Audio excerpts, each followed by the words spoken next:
Stop using the phrase complete mental breakdown. I feel like this has kind of become like a buzzword, like a catchphrase that content creators and influencers have latched onto to gain sympathy whenever they're having a rough time. Now, don't get me wrong on this.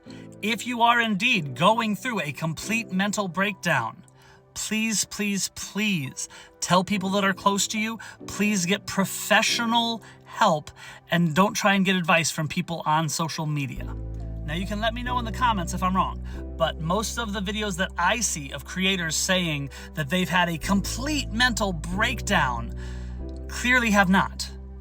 Because if you've had a complete mental breakdown, or you know someone who has, or you're currently in the process of going through an actual complete mental breakdown, you will know how completely devastating and debilitating it is. And when you look at most of these creators' videos, like a week ago they were fine and today they're fine, but they're letting you know that 2 days ago they had a complete mental breakdown.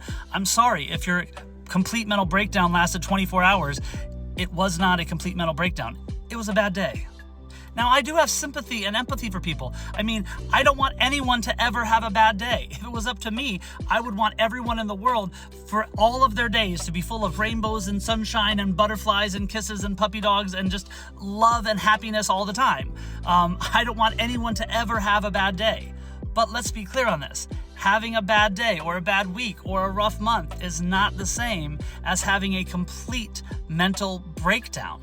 And the more people just flippantly and casually just throw out that they're having a complete mental breakdown, the more it weakens the weightiness of that phrase for people who are actually going through a complete mental breakdown.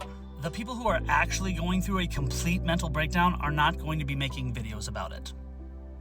I just feel like mental health is a real big problem in our world and in our country, and that we shouldn't trivialize it and lessen the severity of mental health issues by claiming to have a mental breakdown whenever we're feeling sad or whenever we're having a rough day, because it's kind of like the boy who cries wolf, right? Like when people hear complete mental breakdown, complete mental breakdown, complete mental breakdown from every other creator on social media, and that, you know, it's such a quick recovery, it actually worsens it for people who are having complete mental breakdowns, because they see all of these other people who have claimed to have complete mental breakdowns but then are fine like 2 days later. And those, so then when someone is actually going through the trauma of having a complete mental breakdown, it adds to that trauma because it makes them feel guilty and makes them feel bad that why am I not able to recover as quickly as this content creator, as quickly as this influencer? They had a complete mental breakdown and they were fine a week later. How come for me, it's taking me so much longer to recover? And it's because these other people didn't have a mental breakdown. So I think it's important that we're open and honest and vulnerable with one another, but I also think it's important that we're very careful with which words we choose to describe what we're going through. Just a thought. Let me know in the comments what you think.